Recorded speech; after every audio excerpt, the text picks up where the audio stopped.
देखो यार, अगर तुम लोग कोटा इबूसी के फैन हो तो ये वीडियो तुम्हारे लिए दिख गए। एईडब्ल्यू के और कोटा इबूसी के अपीयर होने को लेकर बैक स्टेज से बहुत बड़े प्लान लीक हो चुके गए। एईडब्ल्यू में जॉन मॉक्सली के चैंपियन बनने को लेकर एईडब्ल्यू के मेजर प्लान सामने आ चुके गए। डब्ल्यूडब्ल्यू का एक बड़ा फॉर्मर सुपरस्टार एईडब्ल्यू के डायनामाइट पर अपीयर हो चुका है।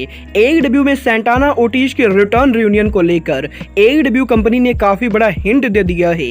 एईडब्ल्यू के ऑल इन पर अथीना किसको फेस करेंगे, इसको लेकर अथीना का बड़ा स्टेटमेंट आ चुका है। तो गाइज वहीं कोडी रोड्स के एईडब्ल्यू को लीव करने के बाद अब डस्टिन रोड्स के एईडब्ल्यू को लीव करने को लेकर बड़ी अपडेट आ रही है। तो गाइज चलिए बिना किसी देरी के शुरू करते हैं इस वीडियो को। और सबसे पहले बात करेंगे एईडब्ल्यू के farmer 3 time world champion John Moxley की। वेल गाइज ये चीज तो हम सभी लोगों ने आज एईडब्ल्यू के डायनामाइट पर देखी कि आज एईडब्ल्यू के डायनामाइट के ओपनिंग के ऊपर ऑरेंज कैसिडी के एयर फोर्स को हराकर टाइटल को रिटेन करने के बाद हमें यहाँ पर जॉन मॉक्सली ऑरेंज कैसिडी पर अटैक करते हुए दिखाई दिए थे। और गाइज इसके बाद एईडब्ल्यू डायनामाइट के मेन इवेंट के ऊपर भी ऑरेंज कैसिडी और जॉन मॉक्सली के बीच में ब्रॉल हुआ था। और गाइज यहीं एईडब्ल्यू डायनामाइट के इन सेगमेंट के बाद अब रेसलिंग ऑब्जर्वर डेव मिल्जर ने इस चीज को कंफर्म किया है कि पॉसिबली ऑरेंज कैसिडी के इंटरनेशनल चैंपियनशिप का अगला चैलेंजर और कोई नहीं बल्कि जॉन मॉक्सली होने वाले गए। और गाइज यहाँ पर एईडब्ल्यू के अंदर टोनी खान बहुत ही जल्द जॉन मॉक्सली और ऑरेंज कैसिडी के बीच में एईडब्ल्यू का इंटरनेशनल चैंपियनशिप मैच बुक करने वाले गए। और गाइज क्योंकि इस बार ऑरेंज कैसिडी का सामना जॉन मॉक्सली से होने वाला है, तो गाइज इस चीज की 100% पॉसिबिलिटी कि जॉन मॉक्सली पॉसिबली होने वाले गए जो ऑरेंज कैसिडी को हराकर एईडब्ल्यू के अगले इंटरनेशनल चैंपियन बनेंगे। वेल गाइज देखना बहुत ही दिलचस्प होने वाला है कि टोनी खान कैसिडी और मॉक्सली के बीच में चैंपियनशिप मैच कब बुक करते।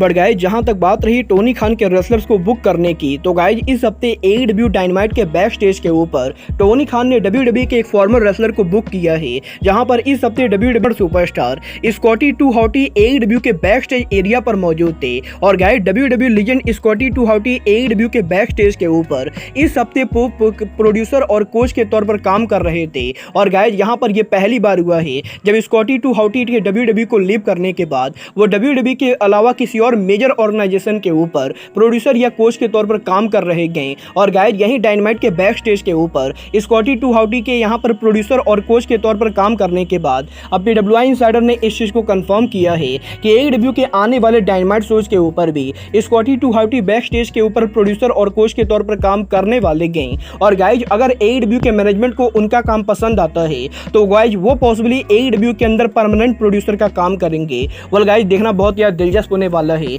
कि टोनी खान की कंपनी स्कॉटी टू हॉटी को साइन करती है या नहीं। बट गाइज जहां तक बात रही एईडब्ल्यू के रेसलर्स की, तो गाइज ये बात तो हम सभी लोगों को मालूम है, लास्ट ईयर एईडब्ल्यू के ब्लड एंड गट्स के अंदर सैंटाना के इंजर्ड होने के बाद से ही एईडब्ल्यू के अंदर सैंटाना हमें देखने को नहीं मिलेंगे। और गाइज यही करीबन 1 साल से ज्यादा टाइम तक एईडब्ल्यू से गायब रहने के बाद अभी इस हफ्ते सैंटाना ओटिस को लेकर एईडब्ल्यू कंपनी का काफी बड़ा हिंट आ चुका है। वेल गाइज ये बात मैंने आप लोगों को ऑलरेडी बताई गई कि एईडब्ल्यू के अंदर सैंटाना के लीव करने के बाद सैंटाना ओटिस के बीच में बैक स्टेज पर काफी ज्यादा टेंशन हुआ था।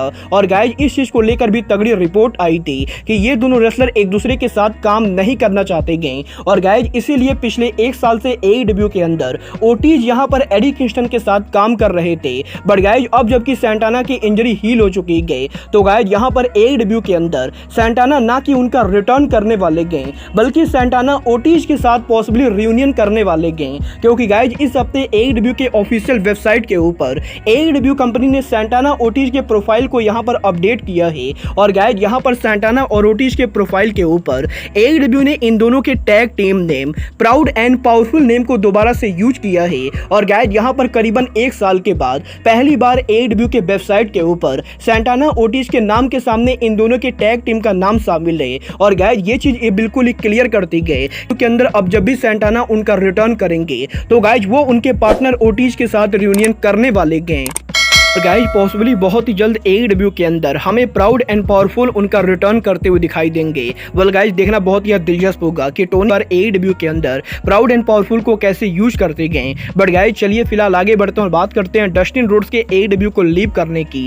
वेल गाइज ये बात तो हम सभी लोगों को मालूम है कि कोडी रोड्स और ब्रैंडी रोड्स के एईडब्ल्यू को लीव करने के बाद डस्टिन रोड्स के भी एईडब्ल्यू को लीव करने को लेकर पिछले काफी दिनों से रूमर चल रही गए। और गाइज क्योंकि यहाँ पर सोशल मीडिया पर इस चीज को लेकर तगड़ी रूमर है कि डस्टिन रोड्स का AEW कॉन्ट्रैक्ट इस साल के एंडिंग पर एक्सपायर होने वाला है। तो गाइज इसीलिए बहुत सारे लोगों को ये लगता है कि डस्टिन रोड्स के कॉन्ट्रैक्ट के एक्सपायर होने के बाद वो AEW कंपनी को लीव करके कोडी की तरह WWE को ज्वाइन करेंगे। बट गाइज यहीं इस हफ्ते अब डस्टिन रोड्स के कॉन्ट्रैक्ट को लेकर बैक स्टेज से काफी बड़ी अपडेट आ चुकी है, जहां पर इस हफ्ते PWI इंसाइडर ने इस चीज को कंफर्म किया है कि वैसे तो डस्टिन रोड्स का कॉन्ट्रैक्ट ओरिजिनली इसी साल ओवर होने वाला था, बट गाइज कुछ महीनों पहले डस्टिन रोड्स ने AEW के अंदर उनके कॉन्ट्रैक्ट को एक्सटेंड किया था। और गाइज डस्टिन रोड्स के कॉन्ट्रैक्ट के एक्सटेंड होने के बाद अब यहां पर डस्टिन रोड्स का AEW का करंट कॉन्ट्रैक्ट इस साल एक्सपायर ना होकर बल्कि अगले साल एक्सपायर होने वाला है। और गाइज अगले साल सितंबर महीने के अंदर डस्टिन रोड्स का AEW कॉन्ट्रैक्ट एक्सपायर होगा। और गाइज अगर यहां पर सितंबर महीने से पहले टोनी खान डस्टिन रोड्स को AEW में न्यू कॉन्ट्रैक्ट में साइन नहीं करते गए तो गाइज पॉसिबली अगले साल सितंबर महीने के बाद डस्टिन रोड्स AEW को लीव करके WWE पर उनका रिटर्न करेंगे। वेल गाइज यहां पर मुझे तो बिल्कुल भी नहीं लगता है कि डस्टिन रोड्स AEW को लीव करके WWE में जाने वाले गए, क्योंकि गाइज वैसे भी अब डस्टिन रोड्स की उम्र काफी ज्यादा हो चुकी है। और गाइज अगर वो WWE के अंदर भी जाते गए तो गाइज WWE के अंदर उन्हें मेन इवेंटर स्टार नहीं बनाया जाएगा। वेल गाइज आपको क्या लगता है डस्टिन रोड्स को अगले साल सितंबर में AEW को लीव करके WWE के ऊपर उनका रिटर्न करना चाहिए या नहीं? आप लोग मुझे कमेंट करके बताएंगे। बट गाइज चलिए फिलहाल आगे बढ़ते हैं और बात करते हैं AEW के arguably biggest pay per view AEW all in की। वेल गाइज ये बात तो हम सभी लोगों को मालूम है कि AEW का अगला पेपर व्यू वेम्बले स्टेडियम में ऑल इन पेपर व्यू होने वाला है। और गाइज यहाँ पर ऑल इन पेपर व्यू को लेकर कुछ भी बात करने से पहले मैं आप लोगों के साथ अपना पर्सनल ओपिनियन शेयर करना चाहूंगा। वेल गाइज यहाँ पर मुझे ये बात कहने में कोई भी शक नहीं है कि भले ही AEW के ऑल इन पेपर व्यू के लिए AEW ने करीबन 80,000 टिकट सोल्ड आउट कर दिए हैं, बट गाइज जिस तरीके से इस पेपर व्यू को बिल्ड किया जा रहा है ये पेपर व्यू AEW का one of the worst pay per view होने वाला है। क्योंकि गाइज इस पेपर व्यू के मात्र एक महीने पहले AEW ने ना तो इस पेपर व्यू के लिए कोई बिल्डअप की गए और ना ही अभी तक इस पेपर व्यू के लिए AEW कंपनी ने कोई भी मैचेज अनाउंस किए हैं। और गाइज अगर टोनी खान हमेशा की तरह पेपर व्यू के 1 या 2 हफ्तों पहले मेन कार्ड के मैचेज को अनाउंस करने वाले गए तो गाइज ये पेपर व्यू AEW का one of the worst pay per view होने वाला है। बट गाइज जहां तक बात रही ऑल इन पेपर व्यू के मैचेज की तो गाइज इस हफ्ते ROH की वुमेन चैंपियन अथीना के लेटेस्ट इंटरव्यू के अंदर अथीना ने ROH के अंदर से AEW के ऑल इन पर उनके कम्पीट करने को लेकर बात की गई, जहां पर अथीना का ये कहना है कि डेथ बिफोर डिसऑनर पर विलो नाइटिंगेल को बीट करने के बाद अब यहां पर अथीना AEW के अंदर भी चैंपियन बनना चाहती गई। और गाइज यहां पर अथीना AEW के biggest pay per view all in के ऊपर AEW के TBS चैंपियन क्रिस स्टैटलैंडर को फेस करना चाहती गई। और गाइज यहां पर अथीना ने इसको क्लियर कर दिया है कि वो AEW के ऑल इन के ऊपर क्रिस स्टैटलैंडर को TBS चैंपियनशिप के लिए चैलेंज करना चाहती गई।